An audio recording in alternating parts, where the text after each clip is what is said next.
we continue with the series of top 10 rankings I'm doing near the end of the year on my channel, talking about the 5 MLS team that I don't like and the 5 MLS team that I really like and is a team that I definitely root for, including one that I actually do root for as my second team, and I do root them almost at the same level as I would be rooting for the San Jose Earthquakes. And speaking of the San Jose Earthquakes, they will not be featured in the teams that I like because it's pretty obvious that I like the Quakes, and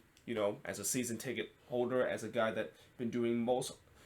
of the vlogs, or pretty much almost every single game of their home game when I do the match vlog, it's pretty obvious that I like the Quakes. So I'm not going to include them on the list. So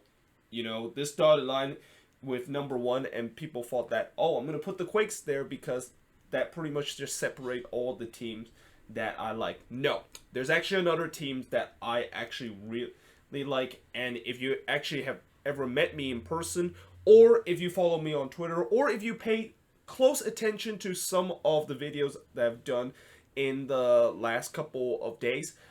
you can definitely get a great idea of which team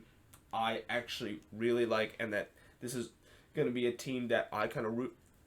for as my second team. So yeah, I will review that at the end, but first I'll look at the teams that I don't like. And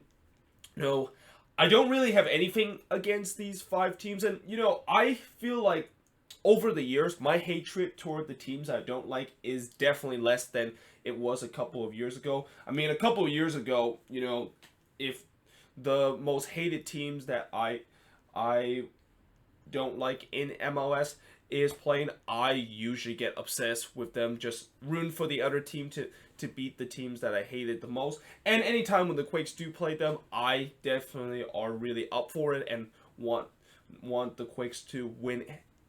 that game out of any other games that I've watched the Quakes play. But nowadays, I don't have that kind of feelings anymore, at least not as much as I used to. And a lot of that has to do with the fact that I've been doing previews and reviews for 2 years now, and I want to be as neutral as possible in terms of doing these previews and reviews, and I think that is one of the reason why being neutral in terms of doing these previews and review every single match week has made me kind of start to have these feelings of just hating some of the team that I don't like with all my guts. That kind of is gone right now. But nevertheless, let's talk about the 5 teams that I do not like. And at number 5, this team is kind of a team that I hate for historic reason. And that, of course, is the Houston Dynamo. And the historical reason with this isn't go all the way back to the 1990s, but it's more toward the mid-2000s, where we all know the Quakes, of course, were relocated to Houston back in 2005. And that in their first year of existence, they won an MLS Cup. And in their second year of existence, guess what they did? They won an MLS Cup. And as much as I know a lot of people were just kind of bewildered at the fact that the Dynamo can have such a success in their first 2 years, and that I think a lot of people would say that Houston is considered not just one of the best expansion team ever to come into the league, but probably the best expansion team with winning back-to-back MLS Cup in their first 2 year existence. Except the problem is, those first 2 years that the Dynamo won MLS Cup were mostly made of players from the Quakes back in the last year when the original Quakes team played in 2005. And the bottom line is, what I'm trying to say is, they kind of stole our 2 MLS Cup, and those 2 MLS Cup that is in the name of the Houston Dynamo should belong to the Quakes, with the way that they have the same player, same coaching staff, and also the same owner from the team that got relocated from San Jose to Houston. But nowadays, I don't really hate them as much. It's just kind of that as one of the big reason why that is the case. I mean, ever since the Quakes had their team back in 2008, I think a lot of Quakes fans don't really hate Houston as much. But if I would have done this rankings back in 2006 or even at 2007, I would definitely put them at number 1 in terms of my most hated team. Because anytime when you see your team gets relocated to another city and they immediately won a championship when they get relocated to that city, yeah, that is definitely a gut-wrenching kind of feeling. And number 4, and this team used to be a team that's been hated by a lot of fans, and they're probably still hated by most MLS fans. And that, of course, is the Seattle Sounders. So the Sounders, of course, was featured as my top team from this decade, but just because they are featured as the top team of this decade doesn't mean there's a lot of fans besides Sounders fans actually like them. In fact, one of the thing that attributes fans hating a team is winning. And when you see another team wins a lot, you definitely started to get a little bit of hatred toward them because they always win a lot, and that they don't give other team a chance to potentially win. And sometimes when you see some of the playoff run that the Sounders are in, or even some competition that they are in, and that they're playing against a team that's relatively an underdog and have a feel-good story, and they absolutely crush that feel-good story by either completely destroying them in those playoff series, or the fact that they, of course, just beaten out on a close game. So yeah, that's one of the big reasons why the Sounders are hated. The other thing is their fans is pretty obnoxious in some sense, and also kind of a little bit spoiled in terms of the winnings that they have. Like, it feels like anytime when the Sounders are in a bad run, and we know when you look at back in 2016, 2017, and even in the 2018 season when they got off to a bad run each and every year of that span, their fans immediately started to be up in arms and just kind of call out their GM Garth Lagerwey and want him to get out. And as soon as the team started doing better, all those critics was silent. Which, when you see that happen, yeah, that is a clear sign that the fan base is clearly spoiled of winning. And I can't wait to see what can happen when this team does have a full season where they're not only not going to make the playoffs for their first time in their franchise history, but they're going to have a very, very bad run. Because, after all, we know that Sounders fans, they have endured so much success that, it's getting to a point where they just feel like every single year they can win all the time, and that they don't even think about how not every team in MLS are going to have to deal with the same success, and also the fact that they need to know that every team in MLS would eventually deal with some adversity and miss the playoffs for the first time ever. But other than the general thing, in the Quakes' perspective, they're kind of our old rival in some sense, with the fact that we had this cup called the Heritage Cup, which was a big thing back in the NASL day, not so much in the MLS era, where it doesn't seem like we really care about the Heritage Cup. But I occasionally do have some Quakes fans that I talk to, and I ask them who are their most hated team, and some of them actually say the Sounders are their most hated team. Although most of them that I ask them are kind of older generation, which is kind of understandable because they probably support the Quakes even back when the team was in the NASL day, and they really had a very big rivalry with the Sounders back in those days. And number 3, this team used to be my most hated team, but over the years I started to put them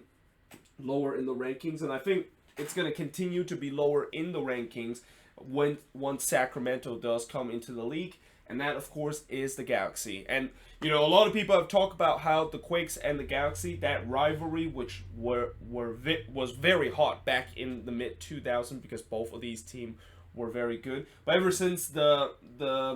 expansion of LAFC coming into the league, that really kind of become like the main rival for the Galaxy, and that the Quakes, they're eventually going to get Sacramento, which they'll probably be a big rival to Sacramento once they come into the league. This rivalry between the Quakes and the Galaxy is started to fizzle out, and that I kind of also have to admit that, even though I know a lot of Quakes fans don't want to admit the fact that our rivalry with the Galaxy is started to fizzle out, and a lot of Quakes fans still take the Cali Clasico as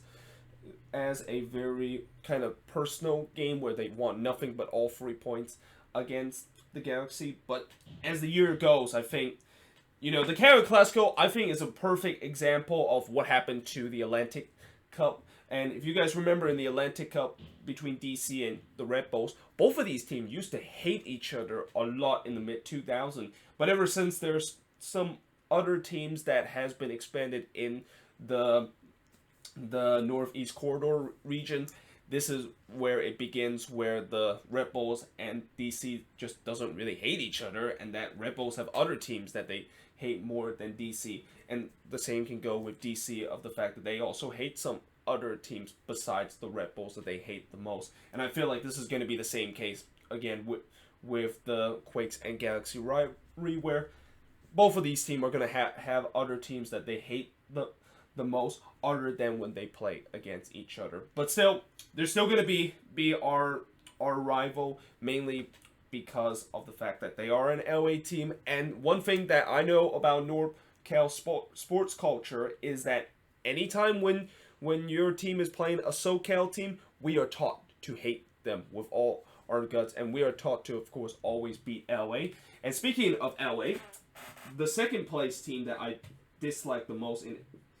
MLS is another LA team, LAFC. And LAFC really kind of took over the spot that the Galaxy was in terms of my rankings. I mean, if I would have done this rankings last year, I would have put the Galaxy in second place. But LAFC have overtaken that because, the Quakes have never beat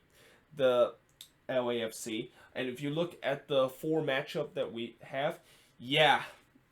especially the last 2 matchup was just, it wasn't even a competition whatsoever. It was more of an embarrassment that the Quakes have suffered in the last 2 competition or the last 2 games when they faced LAFC, where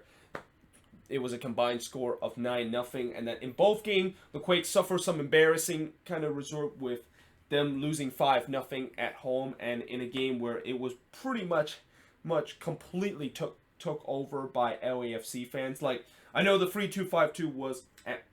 at present, and that they really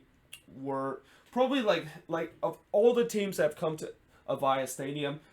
I think the 3-2-5-2 is really one of the first fan base to just really took over Avaya Stadium and really make it look like they are playing at home. And it wasn't just the 3-2-5-2 that does that. There was tons of LAFC fans around the stadium, and it just kind of makes it feel like it's a home game for LAFC rather than a home game for the Quakes. And this is why when I talk about my recap of the schedule that was released for this season, I'd say that whenever we play LAFC, I'm going to say that is a home game for the Quakes, because technically it isn't, and we know it's going to be bombarded by tons of LAFC fans in the crowd. So yeah, there's that as kind of a hatred. Other hatreds, obviously the heartbreaking loss that we suffer in the first meeting, where we were up 3-2 heading into stoppage time and somehow find a way to lose 4-3 in that game. And on a more personal note, in terms of my hatred toward LAFC, I remember when I was a season ticket holder back in 2018, which is my first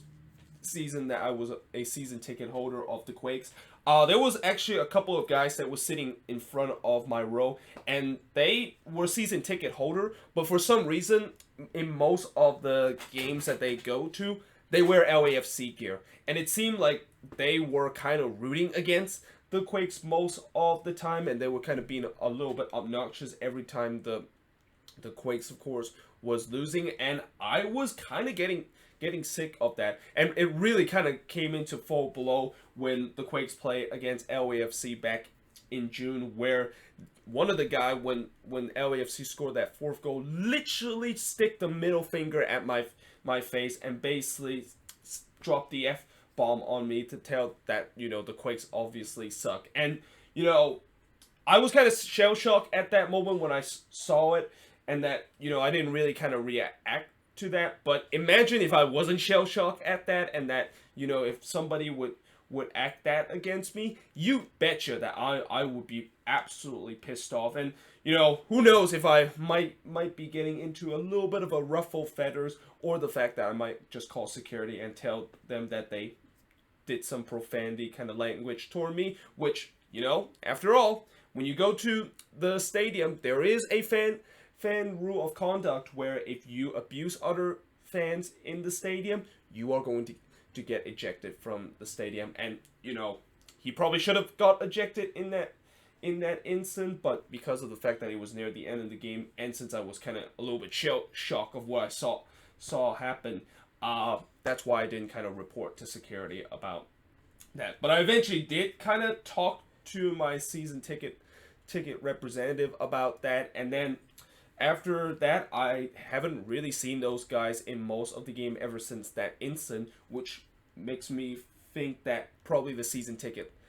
representative either revoked their season ticket because of their behavior, or the fact that they just moved them away to another section so that they don't, of course, bother me. So there is some personal connection of why I hate LAFC so much. Not just the team in perspective, but I also have involved some kind of fan incident that I had. But that being said, I also have said before that I have met a couple of nice LAFC fans, and especially the time when I'm down at Bank of California Stadium, where I have met some very nice LAFC fans, and they were very welcome to me to come to the stadium. They probably don't know that I'm actually a Quakes fan, so that's why they're very welcoming, and they think I'm just another neutral. But still, that was really the only incident that I kind of had in terms of me having some bad blood with some LAFC fans, although that is kind of happened on a weekly occurrence until the second half of the season. But at number one, in terms of the teams that I really do not like, and this team is a team that I think, if you look at this year in terms of the rankings of the most hated team in MLS, I think this team was in the top 3, or maybe is actually at the top of the standing as the most hated team in MLS. And that, of course, is Atlanta United. And I think I'll just basically,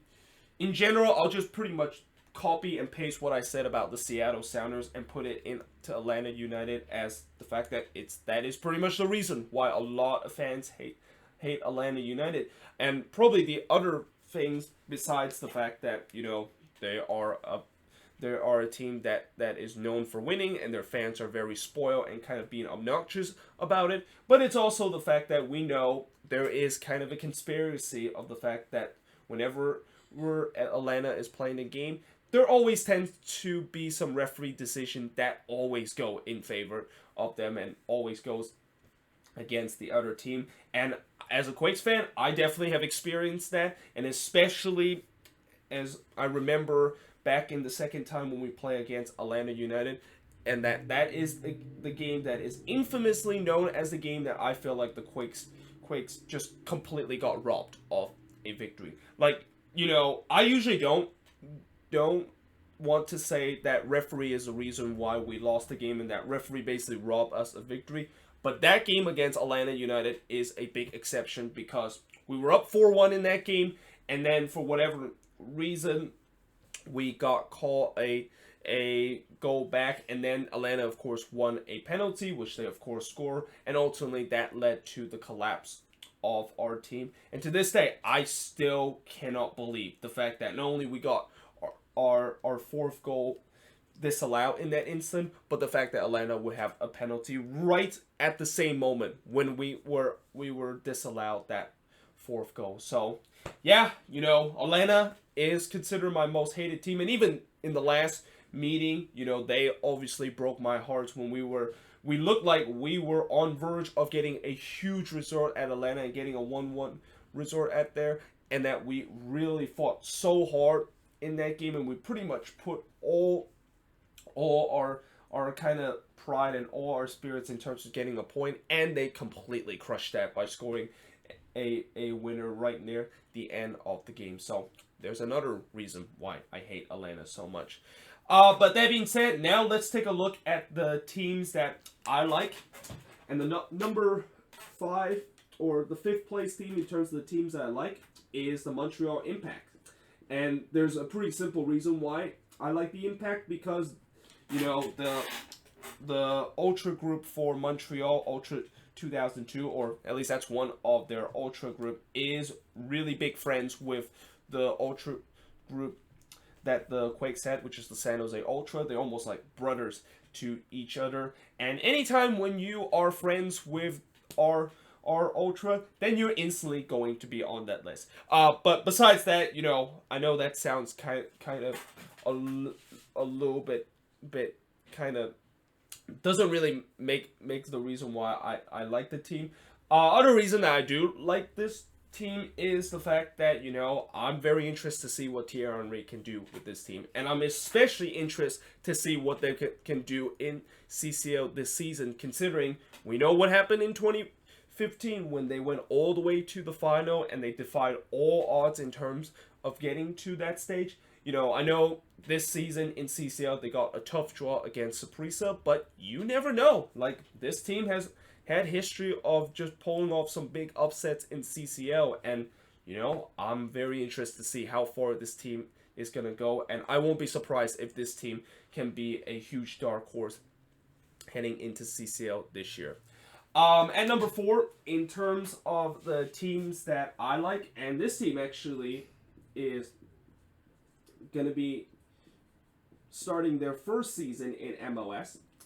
is Inter Miami, which is one of the 2 expansion teams that is going to be coming to MLS. And I know a lot of people have been making fun of Inter Miami with the fact that they always kind of like talk about all these gossip of the fact that they're eventually going to bring a big player, and that they always kind of make announcement that saying everything is going to be on schedule, and everybody just laugh in their face because they look at the stadium situation, they look at the head coach situation, and they just also look at the roster situation where it's completely not complete. For me, I kind of make fun of them in some way of that, but at the same time, I can't wait until this team get that final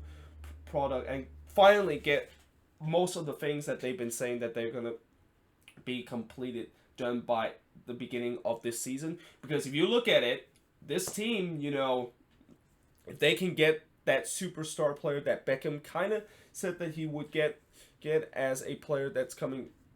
to Inter Miami, and the fact that they can get a head coach, which I have just recently heard that they are getting former Rayados head coach Diego Alonso to coach their team, which I think that would be a huge coaching appointment, and probably right at the same level as Mateus Almeida went to MLS from Chivas to coach in MLS kind of level, if that of course is the case. And I think if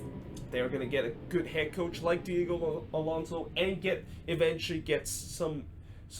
players that I mean, technically they already have players that I feel like could definitely be players that can do well with this team, and definitely can put this team into almost the same level of what LAFC and Atlanta achieved in their expansion year. But once they complete their roster, and once when they fulfill all the announcement and promise that they're going to do heading into this inaugural year, I am very interested to see how this team is going to do in their expansion year. But at number 3 is the Chicago Fire. So the Fire, obviously, like Miami, is kind of like, I think the Chicago Fire this season is kind of like the unofficial 3rd expansion team, because after all, this team just got a rebrand, which I know a lot of people still hate that, and I always tell people that you need to move on in terms of your hatred of the rebrand that the Fire has had, because there are bigger problems to worry about for the Fire than the rebrand that they're having. But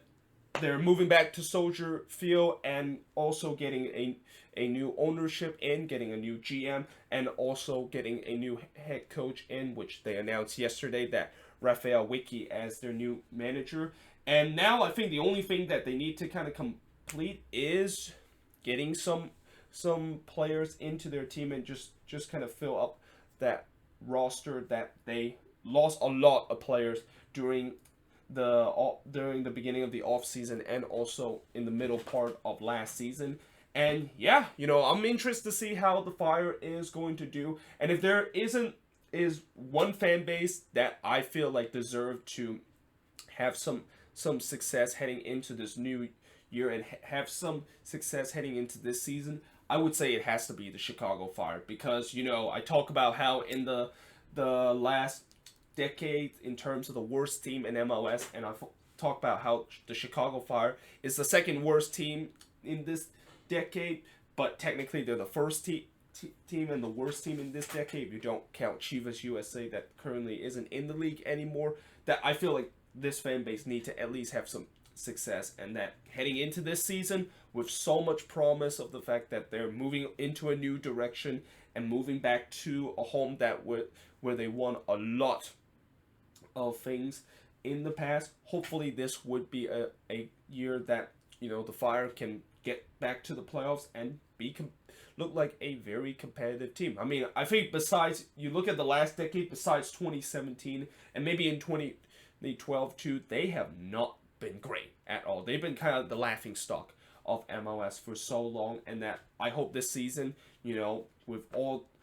this rebranding, kind of the new era that the Fire are in, this could finally be the year where they turn the page and be a competitive team like they were in the mid 2000s. And then number 2, as the team that I like, and you know how I said that if there is no fan base that I want to see success and want to see them have their team reach the playoffs and cheer them when they're in the playoffs. I said about the Chicago Fire, but I'll also say the same thing about the Rapids. And, the Rapids, I think, besides that is one of the reasons why I really like them, I really enjoy watching this team. And that is something that I think if you would have told me a couple of years ago that I would enjoy watching the Rapids play, you probably would be laughing at me, because the Rapids are one of those teams that known to play that boring style of football. And that in some way, the Rapids are kind of like, when you look at the last couple of years that they are in the league, they kind of share the same story as the San Jose Earthquakes, where, they had that one miraculous run that they had in 2016, just like how the Quakes had that miraculous run to make it to the playoffs, despite the fact that they had a minus 22 goal differential. And then the rest of the year, they just suck. Although,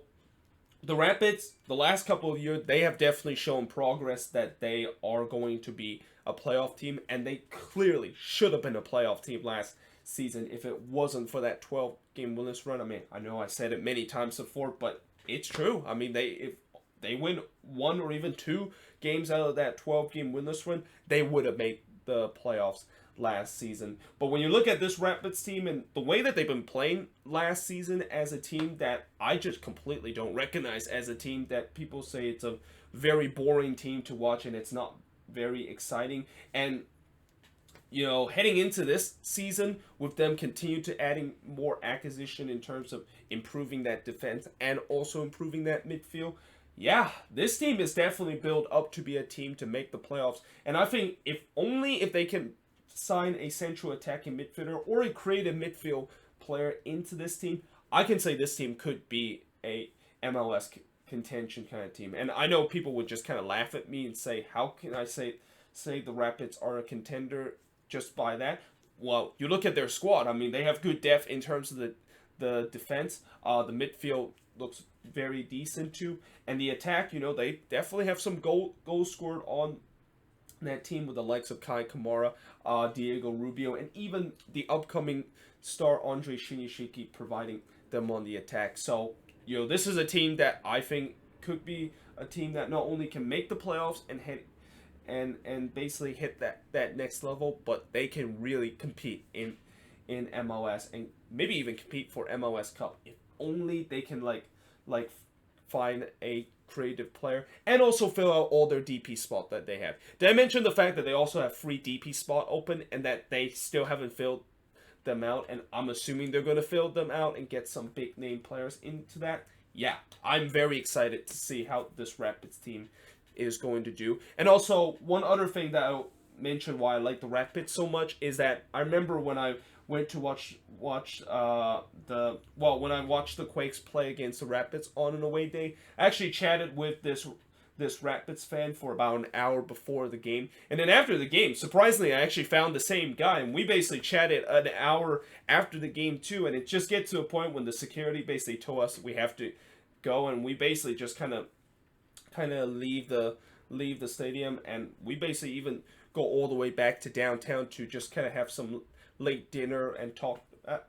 to each other. And I even told him that I hope that you can at least help us out in terms of us potentially making the playoffs by playing the spoiler role. And guess what happened? The Rapids did exactly that, and it seemed like he basically he obviously say yes, we're gonna try to do that as much as possible, but at the same time, I couldn't believe that his promise that his team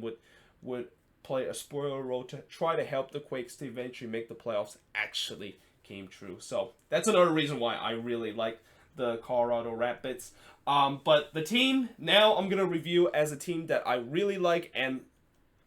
as I said before, if you ever met me in person, I personally tell you this is the team that I really personally like, and I support them right around the same that I would be supporting the Quakes. And if you follow me on Twitter, or if you listen to some key details that I talk about in the last couple of videos, you will know exactly which team that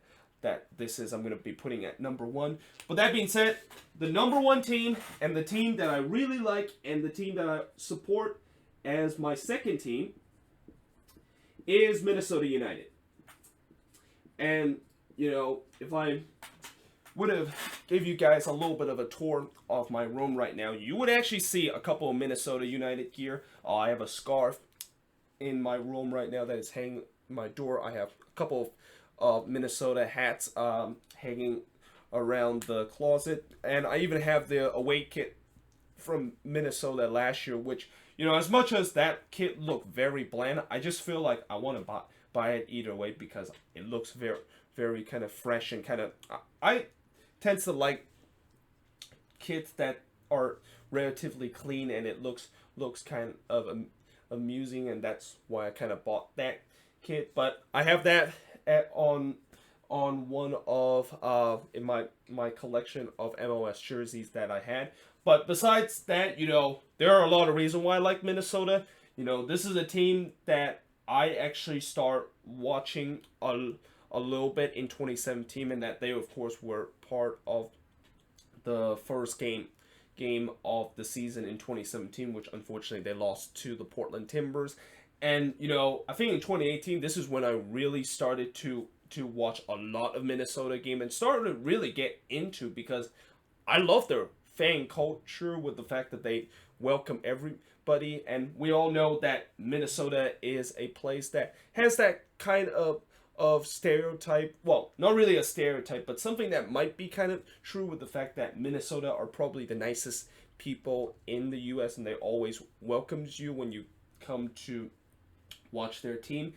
But besides the fan culture, they also have a nice stadium, and that, in my opinion, probably the best stadium in MLS right now, with the way that, whenever I look at Allianz Field, I know Minnesota fans, whenever they look at Allianz Field, they could not believe the fact that they're playing in that of a cathedral of a stadium. But I can't wait until I actually visit that place in this season, and that I physically see how beautiful and how lovely that stadium is, and that maybe I even will do kind of a video about it, where I'll just kind of show you how it's going to really make me speechless when I see that stadium and how beautiful it is. And there isn't really a lot of things that make me speechless every time when I see that. So yeah, besides the nice stadium and the fan culture, they also sing one of my favorite songs at the end of the game, Wonderwall. And I know people say that, oh, Minnesota, you could have chose a different song in terms of singing at the end of the game, and you have some good music and some good artists in your city, that you could have just chose those artists as some, or a song from those artists as your victory song. But I really like the song choice that they had, and there's a bit of history in terms of them singing Wonderwall. Obviously, when they were a team that was not called Minnesota, I think it was called the North Star a couple of years back. I think the tradition of Wonderwall all started when a couple of players started to sing that song right after the end of the game, and that's how that's how we had the tradition of singing Wonderwall at the end of the game. So I feel like people don't understand that is the reason why it is the case, and that this isn't really the fact that we we sing Wonderwall just because we love the song so much and that it just sounds kind of nice at the end of the game. There's some tradition in terms of that. But yeah, I mean, again, all those reasons are probably the biggest reason why I love the team so much, and that, you know, doing this season, I really kind of root them around the same level as the Quakes, and that, you know, talk about how Atlanta is one of my hated team. That also goes in terms of me supporting Minnesota and the fact that when we play against Atlanta, and that this is we kind of started to have this little rivalry with the fact that, you know, we come into the league at the same time, and we always known as kind of the laughing stock of the team coming into the league, while Atlanta were like the superpower and was the team that were the more successful. And that when we play in that U.S. Open Cup final, I was hoping that Minnesota can, you know, prove people that they have come a long way and that they could definitely took down an Atlanta team that coming into the league they were considered the darling of MLS. Obviously, unfortunately, that didn't happen, and that was kind of a little bit heartbroken. And to add to the fact that in the playoffs, when they play against the Galaxy, which, you know, again, one of my most hated team, and they lost that one, yeah, that is